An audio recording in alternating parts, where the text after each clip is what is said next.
Praise the Lord. और एक दिन आप सभी लोगों को आराध्य यूट्यूब चैनल में आप सभी लोगों का स्वागत है। आइए आज प्रभु का वचन सुनेंगे।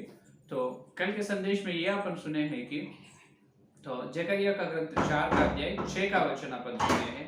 तो ना बल न सामर्थ या न शक्ति से सिर्फ परमेश्वर के आत्मा से यह होगा।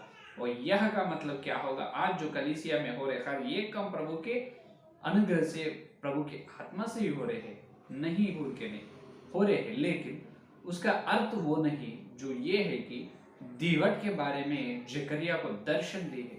उस दीवट में जो दीवट की आज्ञा क्या है? दीवट में जलपाई वृक्ष का तेल डालना है। उस तेल से दीवट हमेशा जलते रहना है। यह है परमेश्वर की आज्ञा। लेकिन जकरिया के समय जो महायाजक को दीवट की सेवा तो महायाजक करना है। वहां पर महायाजक यहोशू ने जो महिला वस्त्र पहनकर है, तो उन्होंने सेवा करने के लिए तो अभी उन्होंने योग्य नहीं है।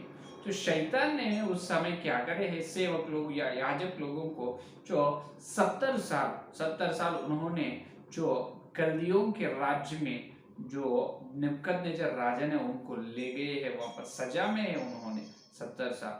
तो वहां पर वापसी यहाँ पर आ रहे, यरूशलेम भवन का निर्माण भी पूरा हुआ नहीं, कर रहे हैं काम, लेकिन बार बार फारसी के लोग सनबर्ट टोबिया ये लोग क्या गैर शुमोनी ये क्या कर रहे हैं, हमेशा दोष पत्र लिख कर ये खुदा के लोगों के विरोध में निंदा या दोष प्रचार कर, और वहां पर यरूशलेम भवन का निर्माण रोक गया है। तो अभी यहाँ प्रधान याजक में भी कुछ कई तरह के कुछ न कुछ गलती है, तो इन्होंने इसीलिए माइल वस्त्र है। अभी दीवट के जलना कैसा, दीवट की सेवा करना कैसा, कौन करना है, कैसे करना है, उसके बारे में कल अपन सुने हैं। तो जकरिया को वही दूत ने वही दर्शन में दिखाई दिया। एक दीवट को सिर्फ जलपाई वृक्ष ही आकर दाहिने तरफ और बाईं तरफ तेल डाल रहे हैं, और वो दीवट जलते रह रहे हैं, जल रहे हैं, बहुत जल रहे हैं। ये कैसे? बहुत आश्चर्य से पूछा जकरिया, ये क्या है? उनको समझ में नहीं आए, उनको समझ में नहीं आया। कौन कौन है यहाँ पर? यह जलपाई वृक्ष, वृक्ष का मतलब कौन है? जलपाई वृक्ष के स्थान में यहाँ पर तेल कौन डाल रहे हैं? यहोशू तो मैल वस्त्र से है। तो वो उसके बारे में वो कौन है? दो जलपाई वृक्ष आज का ध्यान हुआ है। देख 4 का अध्याय, जकरिया का ग्रंथ 4 का अध्याय 11-12 वचन देखे 11-12। तब मैंने उससे फिर पूछा, ये 2 जलपाई के वृक्ष क्या है? ये देखो जकरिया ने कहा, ये 2 जलपाई वृक्ष कौन है? मुझे तो समझ में नहीं आ रहे दूता। तो देखो अभी कर बता दे। तो क्या है? जो दीवट की दाहिनी और बाई ओर है, दो तरफ है, ये जलपाई वृक्ष कौन है? तो तब बता रहे, देखो 12 वचन में, फिर मैंने दूसरी बार उससे पूछा, जलपाई की दोनों डालियां क्या है जो सोने के दोनों नालियों के द्वारा अपने मेल से सोन हला तेल उंडेलती है? उसने मुझसे कहा, क्या तू नहीं जानता कि ये क्या है? और दूता ने जकरिया से वापसी पूछ रहे, क्या इतने अच्छे दिखाई दे रहे, तुमको नहीं जानते क्या तुम? और जकरिया का जवाब देखो, मैंने कहा, हे मेरे प्रभु, मैं नहीं जानता। हे प्रभु, मुझे बिल्कुल से पता नहीं। 13 वचन 14 वचन देखो। तब उसने कहा, इनका अर्थ ताजे तेल से भरे हुए वे 2 पुरुष है जो सारी पृथ्वी के परमेश्वर के पास हाजिर रहते हैं। Hallelujah, hallelujah. वो 2 जलपाई का वृक्ष और को नहीं, 2 पुरुष है। कहते कौन है? 2 पुरुष है जो सारी पृथ्वी के परमेश्वर के पास, सारी पृथ्वी के परमेश्वर के पास हाजिरी रहते हैं। हमेशा परमेश्वर के पास हाजिरी रहने वाला है 2 पुरुष। उन्होंने ही जलपाई वृक्ष है, उन्होंने वहां पर तेल डाल रहे हैं। उस तेल से दीवट क्या हो रहे हैं? दीवट प्रकाशित है, जल रहे हैं हैया में। तो ये है असली सच्चाई। तो यहाँ पर ये 2 लोग कौन है? हाँ, ये 2 लोग कौन है? ये 2 पुरुष कौन है? नाम तो बताए नहीं यहाँ पर। ये जो जलपाई वृक्ष दाहिनी तरफ बाई तरफ 2 जलपाई वृक्ष है, उन्होंने तेल डाला। तो ये 2 वृक्ष कौन है बोले तो दूता ने बताया, उन 2 पुरुष है, परमेश्वर के सामने हाजिरी हो, सारी सृष्टि परमेश्वर के सामने हाजिरी हो 2 पुरुष। ये कौन है? तो अपने को ये मालूम होना है, तो इसका जोड़ी वचन अपने को मालूम होना। जो यशायाह का ग्रंथ 36 जो 34 अध्याय भैया ने 34 अध्याय 6 का वचन में अपन 16 वचन में अपन देखे तो किसी का जोड़ी उसमें अपने को ढूंढे तो मिलेगा। जो देखो यशायाह का ग्रंथ 34 अध्याय 16 वचन 34:16 34 और 16, यहोवा की पुस्तक में ढूंढ कर पढ़ो, इनमें से एक भी बात बिना पूरा हुए ना रहेगी, कोई बिना जोड़ ना रहेगा, क्योंकि मैंने अपने मुंह से यह आज्ञा दी है और उसी की आत्मा ने उन्हें इकट्ठा किया है। जोड़ी वचन है, तो इसका जोड़ी वचन कहाँ है? अपन ध्यान से देखना है। जो पवित्र बाइबल में जो जकरिया का ग्रंथ 4 का अध्याय 14 वचन का जोड़ी वचन कहाँ है? ये दो वृक्ष कौन है, दो पुरुष कौन है? जब वो है, इसका जोड़ी वचन यहाँ पर है। प्रकाशित ग्रंथ 11 अध्याय 4 का वचन देखिए। प्रकाशित ग्रंथ 11 अध्याय 4 का वचन देखो। ये वे ही जैतून के 2 पेड़ और 2 दीवट हैं जो पृथ्वी के प्रभु के सामने खड़े रहते हैं। Hallelujah, hallelujah. ये है जोड़ी वचन। मालूम है? जकरिया का ग्रंथ 4:14, प्रकाशित ग्रंथ 11:4, 4:14 प्रकाशित ग्रंथ 11:4। देखो क्या कह रहे, ये वे ही जैतून के 2 पेड़, जलपाई का 2 पेड़ और 2 दीवट है। वहां पर भी दीवट है, यहाँ पर भी दीवट है, जो पृथ्वी के प्रभु के सामने खड़े रहते। वहां पर भी सारी पृथ्वी के परमेश्वर के सामने हाजिर रहते, और कोई नहीं है। वही इसका जोड़ी वचन यहाँ पर 2 पुरुष कौन है यहाँ पर अपने को दिखाई दे रहे हैं।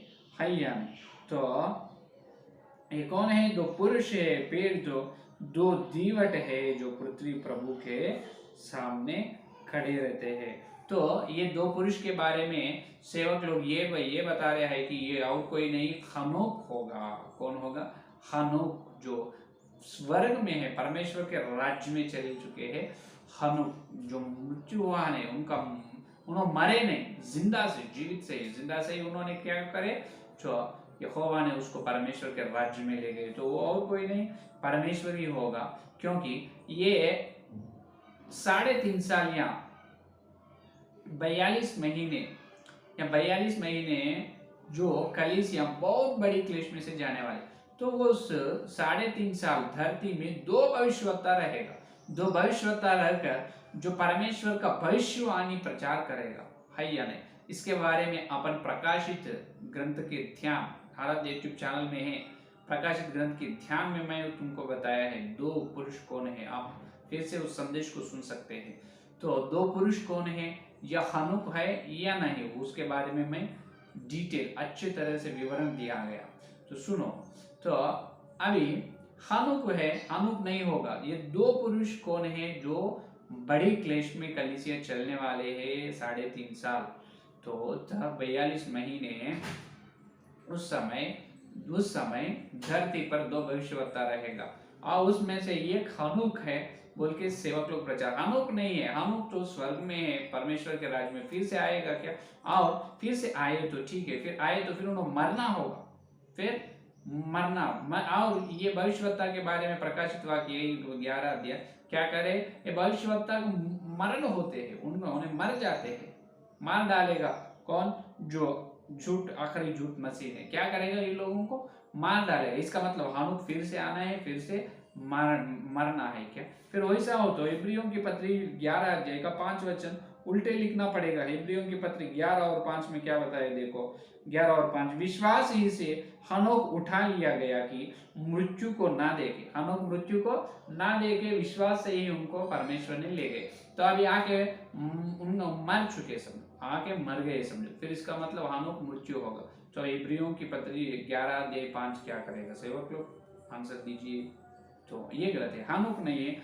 और ये यहाँ पर तो कई सेवक लोग ये बताएगा नहीं, सभी लोग मृत्यु का होना है ना, सभी लोग जीवित रहते क्या धरती में? बिल्कुल सभी लोग मृत्यु होना बोल के पवित्र बाइबल में नहीं प्रभु बादल में आने समय, उस समय तक धरती में बहुत करोड़ों लोग जिंदा रहते हैं, ईसाई लोग, मालूम है।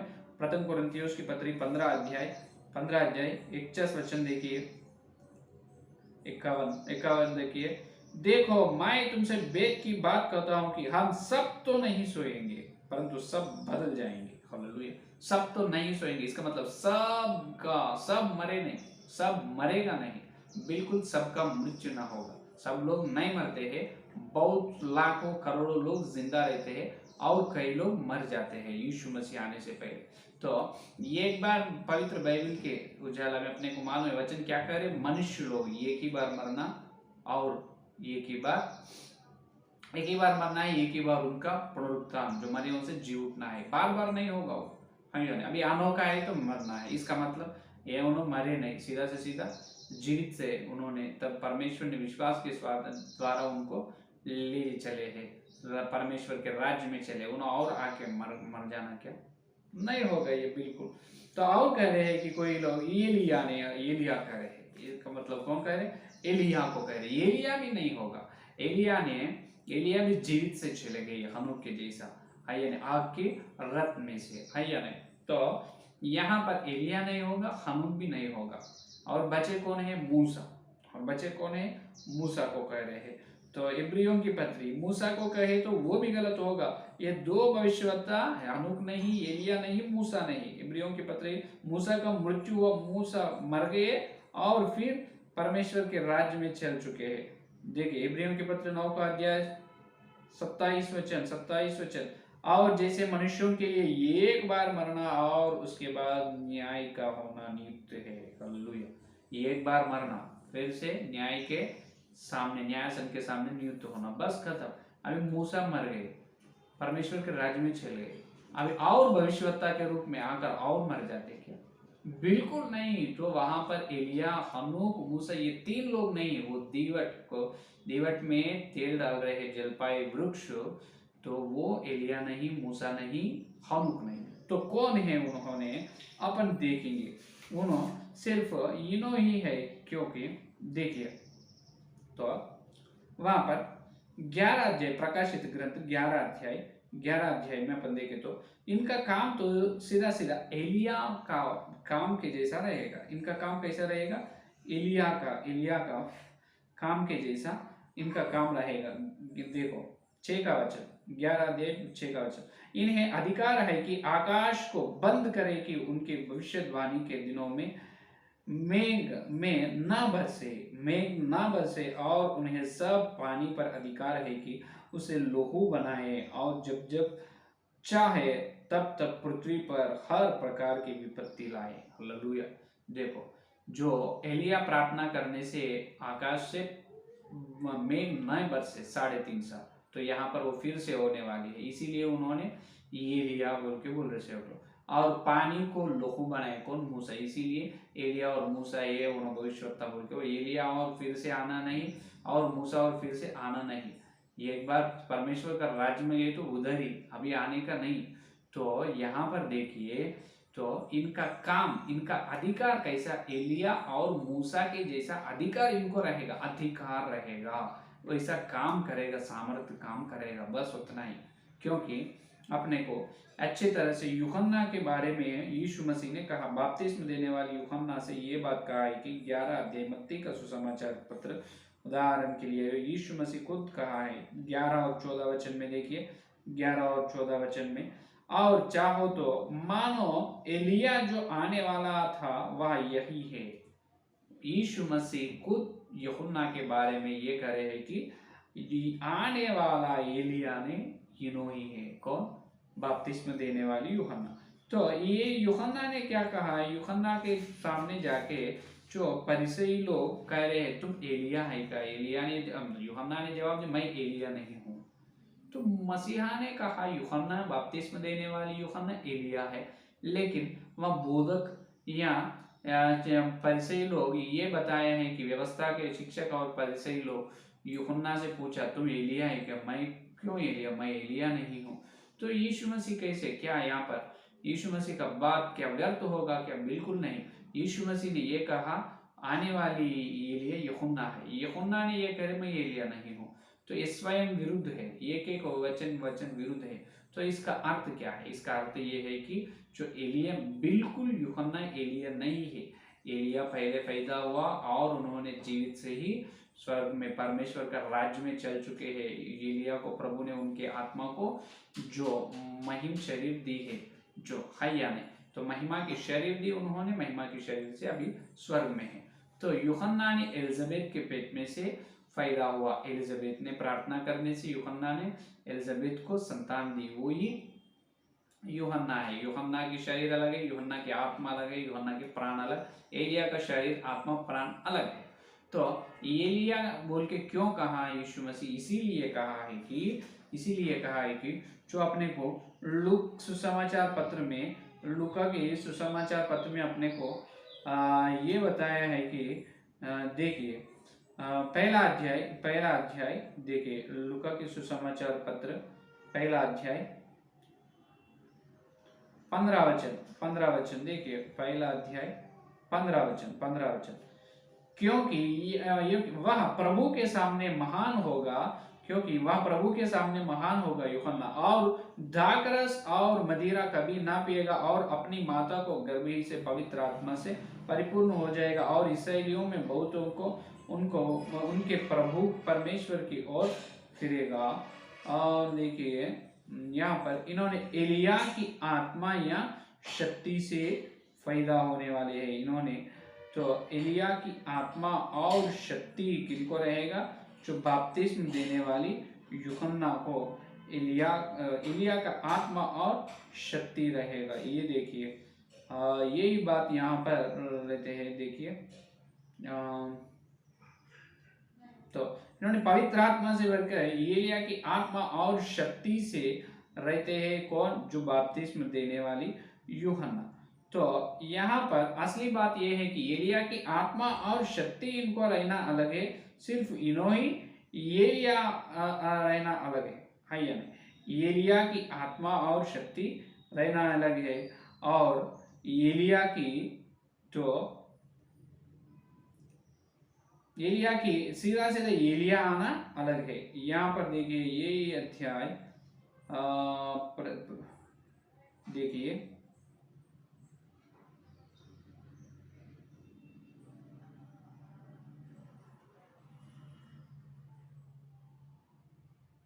लूका के सुसमाचार पत्र में यही बताया है कि जो यूहन्ना के बारे में इन्होंने एलिया की आत्मा और शक्ति, आत्मा और सामर्थ्य से पैदा होगा। कौन? बपतिस्म देने वाली यूहन्ना। उसी प्रकार इसका मतलब उन्होंने, उनके अंदर जो एलिया की आत्मा नहीं आएगा, एलिया जैसा अधिकार करे है, अधिकार जो अच्छे काम करे है, सामर्थ्य के काम, उसी प्रकार बपतिस्म देने वाली यूहन्ना पवित्र आत्मा की शक्ति से, जैसा एलिया के ऊपर पवित्र आत्मा का अभिषेक है, उस प्रकार की पवित्र आत्मा का अभिषेक यूहन्ना पर रहेगा। इसीलिए यूहन्ना को मसीहा ने एलिया कहा है। उस प्रकार जो बड़ी क्लेश के समय जो दो पुरुष, इसका मतलब दो भविष्यवक्ता धरती में रहेगा, उन पर जो पवित्र आत्मा का अभिषेक रहेगा। कैसा? जैसा एलिया और मूसा के ऊपर जैसा पवित्र आत्मा का प्रचंड, पवित्र आत्मा का बड़ी अभिषेक थी, सिर्फ उसी प्रकार वो दोनों जवान भविष्यवक्ताओं पर क्या रहेगा? जो एलिया की जैसा, मूसा की जैसा पवित्र आत्मा की शक्ति रहेगा। वो है असली बात। इसीलिए प्रकाशित ग्रंथ के ध्यान में मैं बताया, उन्होंने एलिया नहीं, मूसा नहीं, यूहन्ना नहीं, लेकिन एलिया और मूसा के जैसा पवित्र आत्मा की शक्ति, उन पर जैसा पवित्र आत्मा की शक्ति है, सीधा उसी प्रकार बड़ी पवित्र आत्मा की शक्ति से उनका काम, उनका कार्य उस प्रकार रहेगा। उस प्रकार उन्होंने जो पानी को लोहो बनाएगा और आकाश को आज्ञा देगा, जो बादल को आज्ञा देगा तो मत बरसना है, 3.5 साल तक बारिश आएगा नहीं। तो एलिया के जैसा, मूसा के जैसा काम करेगा। उस प्रकार की पवित्र आत्मा की शक्ति उनको रहेगा। सीधा उसी प्रकार दीवट का मतलब कलीसिया। आखिरी दिनों में धरती पर दो भविष्यवक्ता रहेगा, उन पर एलिया का और मूसा का जैसा पवित्र आत्मा का अभिषेक उन पर थे, उस प्रकार का अभिषेक जो दो भविष्यवक्ता पर रहते हैं। और उन्होंने कलीसिया का दीवट में क्या डालते हैं? जलपाई का तेल, इसका मतलब पवित्र आत्मा के द्वारा भविष्यवाणी, पवित्र आत्मा के द्वारा विश्वास लोगों को जगाते रहते हैं और जो सार्वत्रिक कलीसिया को क्या करते हैं, यीशु मसीह आने के लिए उनको तैयार करते हैं। तो ये है असली संदेश। वहां पर जलपाई का वृक्ष कौन है? दो भविष्यवक्ता कौन है? जो आखिरी दिनों में धरती पर बड़ी क्लेश के समय 3.5 साल धरती पर रहने वाला, उन्होंने फैला हुआ कहाँ है अपने को मालूम नहीं। तो उन दोनों को क्या करेगा प्रभु ने? पवित्र आत्मा का अभिषेक देकर एलिया मूसा के जैसा अद्भुत काम, अद्भुत कार्य उनके द्वारा करेगा। और ये कलीसिया का, दीवट का मतलब कलीसिया है, कलीसिया पर तेल डालने वाले वो दोनों भविष्यवक्ता है। ये है जकरिया वहां पर देखे। तो ये बल से, सामर्थ्य से नहीं, सिर्फ परमेश्वर की आत्मा से होने वाले। इसीलिए पवित्र आत्मा को पूछो, पवित्र आत्मा का दान मांगो, पवित्र आत्मा का अभिषेक पाओ। प्रभु आपको पवित्र आत्मा के अनुग्रह से और आपको वचन की गहराई में, वचन के सत्य में ले जाएगा। हमें आइए इस संदेश के लिए प्रार्थना करेंगे। स्तुति स्तुति स्तुति स्तुति स्तुति, धन्यवाद धन्यवाद धन्यवाद करते हुए प्रभु जी। और एक दिन तुम्हारे पवित्र आत्मा के द्वारा प्रभु हम संदेश सुने हैं, तुम्हारे दिव्य संदेश के लिए बहुत धन्यवाद प्रभु। जितने लोग संदेश सुने, सुनने वाला एक के संदेश फल प्रभु। प्रभु आज जकरिया के दर्शन को अच्छी तरह से हमको बताया। जो जलपाई वृक्ष कौन है, बाई तरफ और दाहिनी तरफ दो पुरुष है, वो भी और कोई नहीं प्रभु। 3.5 साल प्रभु एक बड़ी क्लेश में जाने वाली है कलीसिया। उस समय दो भविष्यवक्ता धरती में रहकर 3.5 साल प्रभु तुम्हारे भविष्यवाणी बोलेगा। उन पर एलिया का और मूसा का जो आत्मा और शक्ति, आत्मा और सामर्थ्य रहते हैं प्रभु, और तुम्हारे वचन के सच्चाई, सत्य के लिए धन्यवाद धन्यवाद प्रभु।